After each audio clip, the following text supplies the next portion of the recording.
जय हिंद दोस्तों। स्वागत है आप सभी का आपका अपना ही YouTube channel ABC let's study पर। 1 मार्च 2024 से संबंधित सभी प्रतियोगिता परीक्षाओं के लिए अति महत्वपूर्ण करंट अफेयर्स को डिस्कशन करने जा रहे हैं। तो चलिए शुरू करते हैं। आज का पहला प्रश्न है, हाल ही में डेंगू के व्यापक प्रसार के कारण किसने स्वास्थ्य आपातकाल की घोषणा की है? हाल ही में डेंगू के व्यापक प्रसार के कारण किसने स्वास्थ्य आपातकाल की घोषणा की है? आपका ऑप्शन है ऑप्शन नंबर ए Peru, B niger, C Argentina और डी युगांडा। इसका राइट आंसर होगा ऑप्शन नंबर ए पेरू। ऑप्शन नंबर ए पेरू। ठीक है, पेरू की राजधानी कहाँ है? तो पेरू की जो राजधानी है वो लीमा है। ठीक है, पेरू की राजधानी जो है लीमा इसकी राजधानी है। और पेरू जो है दक्षिण अमेरिका महाद्वीप में जो है आता है। ठीक है, दक्षिण अमेरिका महाद्वीप में पेरू आता है। डेंगू जो रोग जो है इसका प्रसार अभी ज़्यादा हो गया है, इसीलिए यहाँ पर स्वास्थ्य आपात की घोषणा कर दी गई है। अल नीनो का प्रभाव जो है अभी यहाँ पर बढ़ रहा है। ठीक है, अल नीनो का प्रभाव, ठीक है, इसीलिए गर्म अल नीनो कैसा है? अल नीनो जो है ये गर्म जलधारा है। ठीक है, अल नीनो जो है अल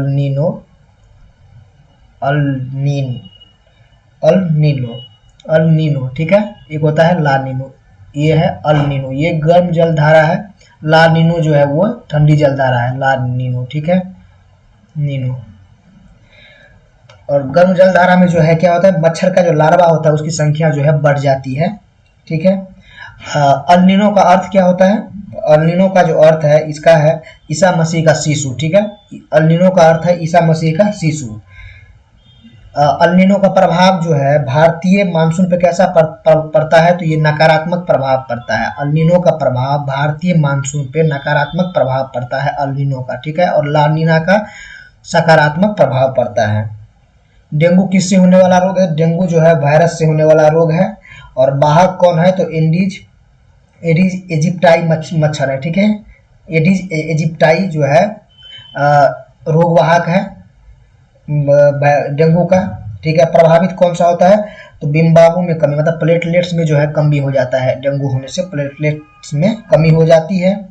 और इसका उपचार क्या क्या है? तो उपचार जो है एक तो है डेंग वैक्सीन है। ठीक है, इसकी वैक्सीन है डेंग वैक्सिया। और दूसरा जो है बकरी का दूध जो है इसका उपचार है। चलिए आगे बढ़ते हैं आज का दूसरा प्रश्न की ओर।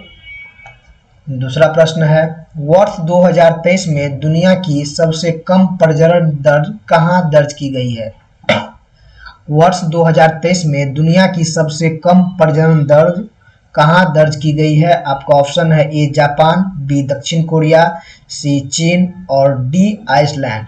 इसका करेक्ट आंसर होगा ऑप्शन नंबर बी दक्षिण कोरिया। ऑप्शन नंबर बी दक्षिण कोरिया में जो है दुनिया की सबसे कम प्रजनन दर, फर्टिलिटी रेट जो है दर्ज की गई है। प्रजनन दर को फर्टिलिटी रेट कहते हैं। ठीक है, साउथ कोरिया में जो है की गई है तो कितना? तो 0.72 दर्ज की गई है। ठीक है, 0.72%। और इससे क्या क्या जो है, मतलब कॉजेज क्या है, किस लिए जो है ये इतना कम हुआ है? तो कैरियर की चिंता के कारण जो है इतना कम हो गया। लोगों को जो है कैरियर के प्रति चिंता के कारण, पहले कैरियर बनाएंगे, उसके बाद शादी करेंगे, उसके बाद बच्चे करेंगे, इसलिए जो है कम हो गया है। नॉर्थ कोरिया और दक्षिण कोरिया को जो है 38 डिग्री चैनल जो है, सॉरी चैनल बोलते हैं, 38 डिग्री अक्षांश जो है अलग करती है नॉर्थ कोरिया और साउथ कोरिया को। ठीक है, और नॉर्थ कोरिया की राजधानी कहाँ है? तो प्योंगयांग है। ठीक है, और साउथ कोरिया की राजधानी कहाँ है? तो सियोल इसकी राजधानी है। और दोनों की जो मुद्रा है वो वॉन मुद्रा है, वॉन दोनों की मुद्रा है। ठीक है, जापान की राजधानी टोक्यो है, चीन की बीजिंग है। ठीक है, आगे बढ़ते हैं। आइसलैंड की कहाँ है राजधानी? कमेंट में बताइएगा आप लोग। चलिए आगे बढ़ते हैं।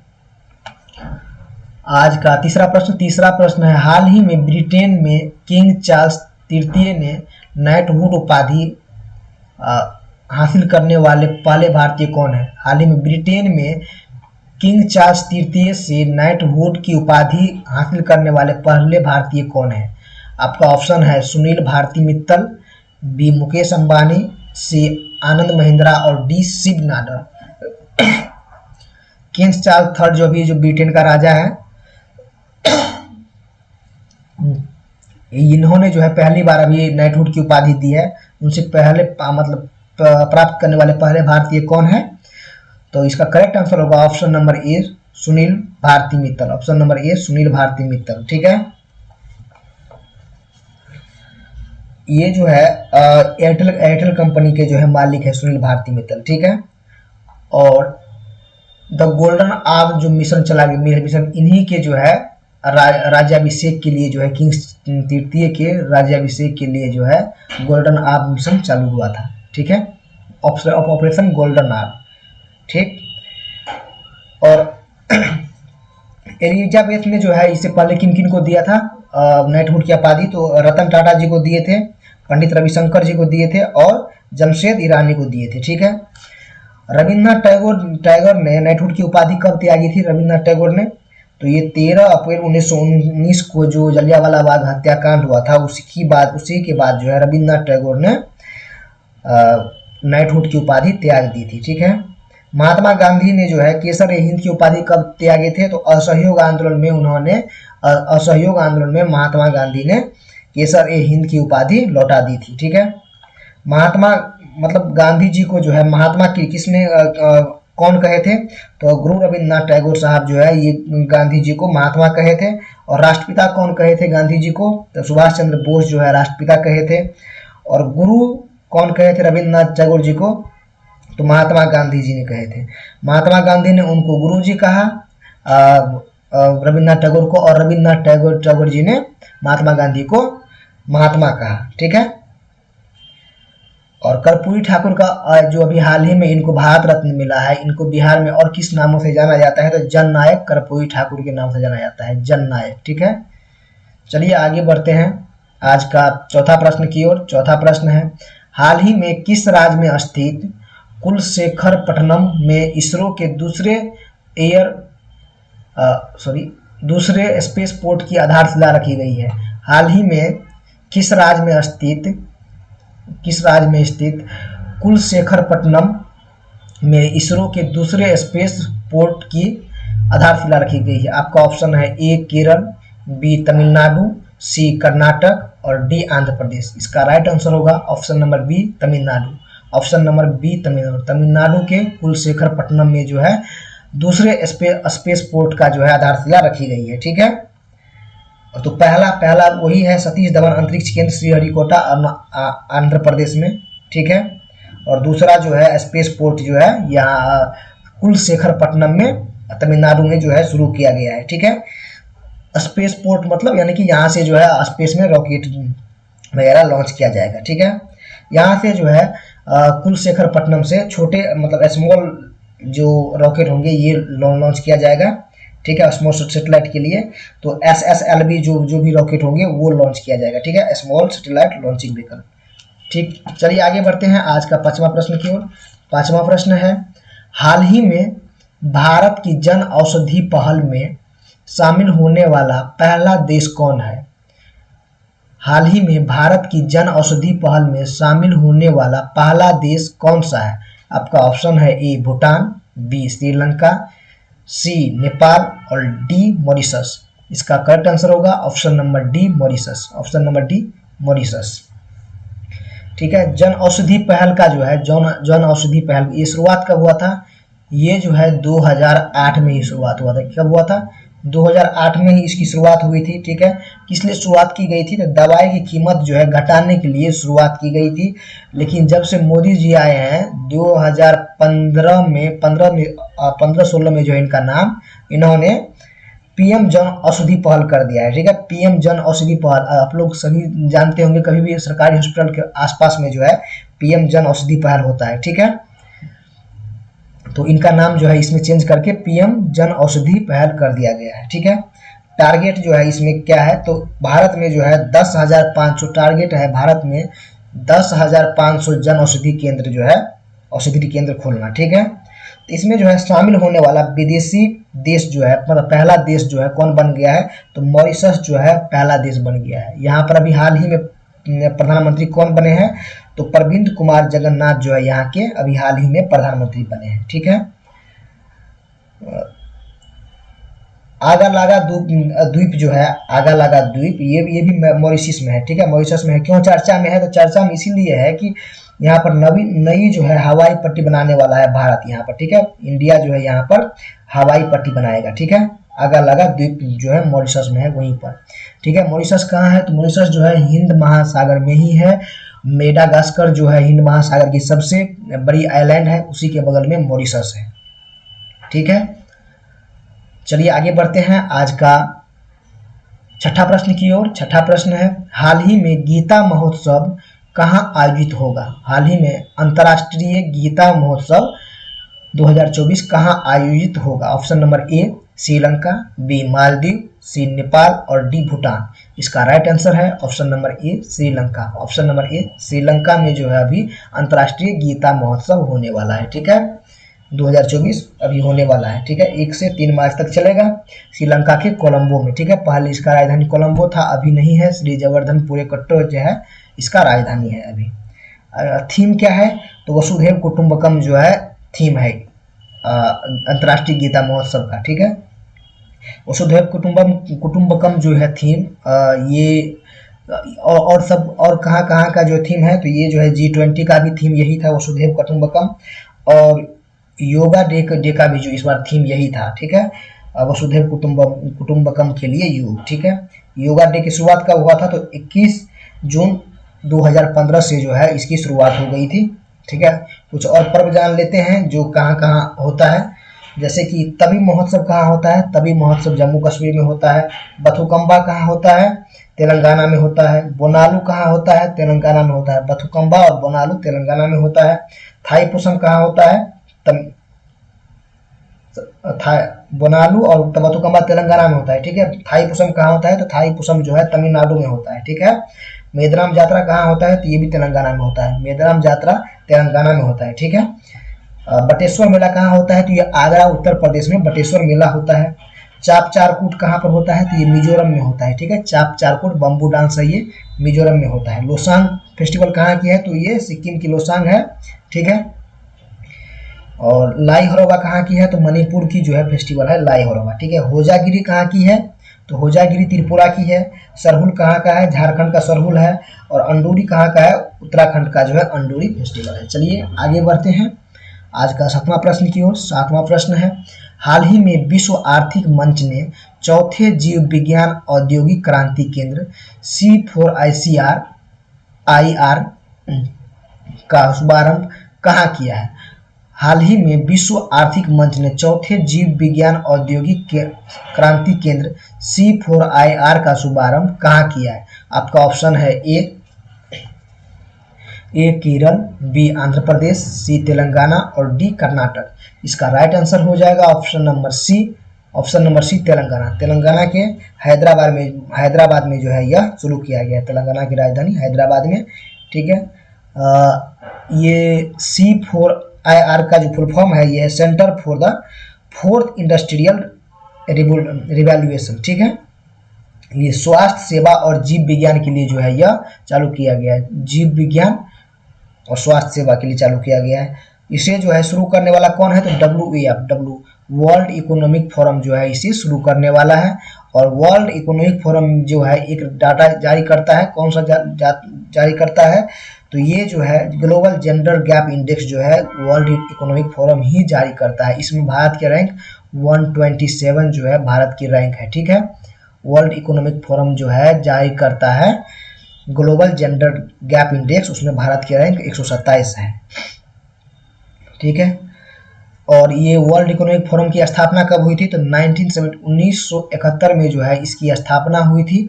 और इसका जो हेडक्वार्टर है कहाँ पर है, इसका हेडक्वार्टर जो है जिनेवा में इसका हेडक्वार्टर है। और इसकी जो फेमस बैठक होती है वो कहाँ होती है, दावोस में जो है इसकी फेमस बैठक होती है।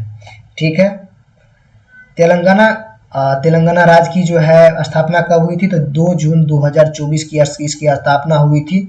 2 जून 2014 की स्थापना हुआ था, 2014 को स्थापना हुआ था। यहाँ पर जो है इसकी राजधानी तो हैदराबाद है, ठीक है।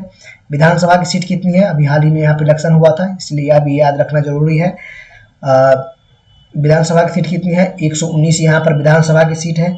टाइगर रिजर्व कौन सा है यहाँ पर, तो अमराबाद जो है टाइगर रिजर्व तेलंगाना में ही है। नेशनल पार्क कौन सा है, तो मृगवानी नेशनल राष्ट्रीय उद्यान जो है मृगवानी राष्ट्रीय उद्यान तेलंगाना में ही जो है। और तेलंगाना के मुख्यमंत्री अभी कौन बने हैं और राज्यपाल कौन है, कमेंट में हमें बताइएगा, ठीक है। चलिए आगे बढ़ते हैं। आज का 8वां प्रश्न। 8वां प्रश्न है, भारत में तेंदुओं की स्थिति पर रिपोर्ट के अनुसार सर्वाधिक तेंदुओं की संख्या कहाँ दर्ज की गई है। भारत में तेंदुओं की स्थिति पर रिपोर्ट के अनुसार सर्वाधिक तेंदुआ जो है कहाँ दर्ज की गई है। आपका ऑप्शन है ए कर्नाटक, बी तमिलनाडु, सी महाराष्ट्र और डी मध्य प्रदेश। इसका राइट आंसर होगा option number D Madhya Pradesh, option number D Madhya Pradesh, ठीक है। पर्यावरण मंत्रालय ने जो है अभी हाल ही में ये तेंदुओं की स्थिति रिपोर्ट जारी किया है, ठीक है। पर्यावरण मंत्रालय के मंत्री कौन है, तो डॉक्टर भूपेंद्र यादव जो है मंत्री हैं अभी। इसमें तेंदुओं की संख्या कितनी है, 13,874 जो है पूरे भारत में तेंदुआ है। और 2018 से जो है अभी 22 तक में कितनी वृद्धि हुई थी, तो 1.08% जो है इसकी वृद्धि हो गई है अभी तक में, ठीक है। और पहला स्थान जो है सबसे ज़्यादा तेंदुआ कहाँ है, तो मध्य प्रदेश में है। और दूसरा स्थान जो है महाराष्ट्र है, ठीक है। नागार्जुनी सागर श्रीशैलम जो है ये आंध्र प्रदेश में है, ये सबसे बड़ा जो है टाइगर रिजर्व है, ठीक है। बाघ दिवस कब मनाया जाता है, तो 29 जुलाई को जो है बाघ दिवस मनाया जाता है। और शेर दिवस कब मनाया जाता है, तो शेर दिवस जो है 10 अगस्त को मनाया जाता है, ठीक है। और जानकारी जान लेते हैं कि मार्च महीने में और कौन कौन से दिवस मनाए जाते हैं, ठीक है। मैं लिख रहा हूँ, जैसे कि 3 मार्च को कौन सा मनाया जाता है, 4 मार्च को कौन सा मनाया जाता है, 8 मार्च को कौन मनाया जाता है, 14 मार्च को क्या मनाया जाता है, 15 मार्च को कौन सा दिवस मनाया जाता है, 16 मार्च को कौन सा दिवस मनाया जाता है, 20 मार्च को कौन सा दिवस मनाया जाता है, और साथ में 21 मार्च को कौन सा दिवस मनाया जाता है, 22 मार्च को कौन सा दिवस मनाया जाता है, और 23 मार्च को कौन सा दिवस मनाया जाता है, और 24 मार्च को कौन सा दिवस मनाया जाता है, ठीक है।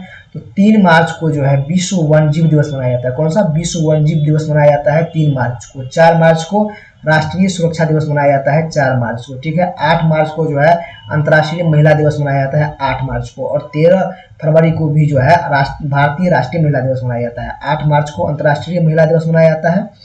और 14 मार्च को जो है इंटरनेशनल मैथमेटिक्स डे मनाया जाता है, इंटरनेशनल मैथमेटिक्स डे मनाया जाता है 14 मार्च को। 15 मार्च को जो है विश्व उपभोक्ता दिवस मनाया जाता है, विश्व उपभोक्ता दिवस 15 मार्च को मनाया जाता है। और 16 मार्च को जो है नेशनल वैक्सीनेशन डे मनाया जाता है, 16 मार्च को नेशनल वैक्सीनेशन डे मनाया जाता है। 20 मार्च को जो है वर्ल्ड हैप्पीनेस डे मनाया जाता है, वर्ल्ड हैप्पीनेस डे मनाया जाता है 20 मार्च को। इसमें हमारी रैंक कितनी है, तो 126 हमारी रैंक जो है वर्ल्ड हैप्पीनेस में और शांति में दोनों में रैंक है, ठीक है। और 21 मार्च को जो क्या मनाया जाता है, 21 मार्च को विश्व वानिकी दिवस मनाया जाता है, विश्व वानिकी दिवस 21 मार्च को मनाया जाता है। 22 मार्च को जो है विश्व जल दिवस मनाया जाता है। 23 मार्च को विश्व मौसम विज्ञान दिवस 23 मार्च को मनाया जाता है। और 24 मार्च को जो है विश्व क्षय रोग दिवस मनाया जाता है, विश्व क्षय रोग दिवस 24 मार्च को मनाया जाता है, ठीक है। चलिए आगे बढ़ते हैं आज का 9वां प्रश्न की ओर। 9वां प्रश्न है, हाल ही में आरबीआई ने किसे भुगतान एग्रीगेटर के रूप में अंतिम अनुमोदन प्रदान किया है। हाल ही में आरबीआई ने किसे भुगतान एग्रीगेटर के रूप में अंतिम अनुमोदन प्रदान किया है। आपका ऑप्शन है ए अमेजन पे, बी एयरटेल पे, सी रिलायंस पे और डी वोडाफोन पे। इसका राइट आंसर होगा ऑप्शन नंबर ए अमेजन पे, ऑप्शन नंबर ए अमेजन पे, ठीक है। अमेजन पे को जो है अभी हाल ही में अंतिम अनुमोदन प्रदान कर दिया है आरबीआई ने। चलिए आगे बढ़ते हैं आज का 10वां प्रश्न की ओर। और आखिरी प्रश्न है, हाल ही में किसे वैश्विक जैन शांति राजदूत से सम्मानित किया है। हाल ही में किसे वैश्विक जैन शांति राजदूत से सम्मानित किया है। आपका ऑप्शन है ए आचार्य पुष्पदंत, बी आचार्य दिव्यासागर, सी आचार्य लोकेश मुनि और डी आचार्य भूतबली। इसका राइट आंसर होगा ऑप्शन नंबर सी आचार्य लोकेश मुनि, ऑप्शन नंबर सी आचार्य लोकेश मुनि, ठीक है। वैश्विक जैन शांति का राजदूत जो है इन्हें बनाया है हमारे विदेश मंत्री डॉक्टर एस जयशंकर साहब ने, ठीक है। अहिंसा विश्व भारती जो है, अहिंसा विश्व भारती, इनकी स्थापना भी जो है आचार्य लोकेश मुनि ने ही की है, ठीक है। अहिंसा विश्व भारती, ठीक है। इनका जन्म कहाँ हुआ है? जन्म जो है बाड़मेर राजस्थान में, इनका जन्म जो है बाड़मेर राजस्थान में हुआ है, ठीक है। अभी हाल ही में जो है आरबीआई ने वित्तीय साक्षरता सप्ताह जो है घोषित किया है कि इसको 26 फरवरी से 1 मार्च तक जो है, 26 फरवरी से 1 मार्च तक वित्तीय साक्षरता सप्ताह जो है आरबीआई ने चलाया था, ठीक है। आरबीआई ने चलाया था। Thank you. यदि अच्छा लगे तो शेयर, लाइक एंड सब्सक्राइब कीजिएगा।